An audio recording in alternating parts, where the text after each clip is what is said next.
হ্যাঁ এখন আমার কাছে হ্যাঁ আবার করছে আরেকজন রাধারণ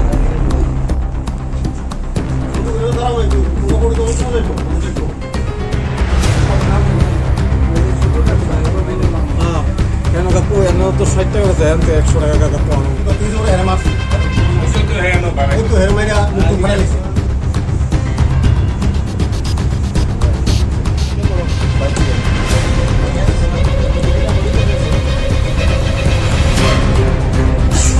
মঞ্জুর ভাই তার আগে যে আরেকজন দেশে ওই তার থেকে নাম কো জায়গাটার নাম কো কোন জায়গা মস্ট মনস্কি কোন জায়গা ভেঙ্গা কো ওই তো মস্টান চেনের সামনে স্ট্যান্ডের সামনে বিক্রি করে কত করে কিলো থানা দিছে ওই তো 100 টাকা বিক্রি করে থানার লোক ওই তো চেনিকের সামনে 100 টাকা বিক্রি করে 50-70 টাকা বিক্রি করে 60 টাকা বিক্রি করে তারপর যেমন হয়তো আমাদের রিক্সা কিটা দিয়ে বিক্রি করে মানে রিক্সা দিয়ে বিক্রি করে না গাড়ি দিয়ে না বাইক এরা স্যার একখানে বইয়া বিক্রি করে আর আমরা স্যার বিক্রি করে আমাদের যে দরকার লাগে যায়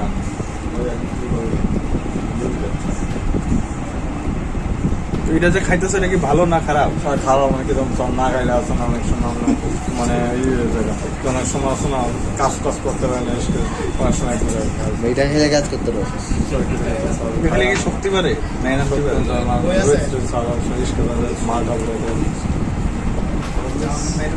কি নাম আপনার? আমার নাম সর্বজন সুন্দর। এই কাটা ডাক্তার আমরা একটা খবর পাই যে দুটা ছেলেদের আটক করছে তারা নেশার ব্যাপারের সঙ্গে যুক্ত। তো এখানে এসে রেশমি বাজারে দেখলাম যে কিছু দুটা লোকের আটক করে রাখছে। তারা এক নাম হলো আকাশ দত্ত আর অর্জুন সরকার। তারা দুজনের কাছ থেকে ওই বায়ালস পাওয়া গেছে, যা আমরা লোকেলি হিরোইন বা কোটা বলে জানি।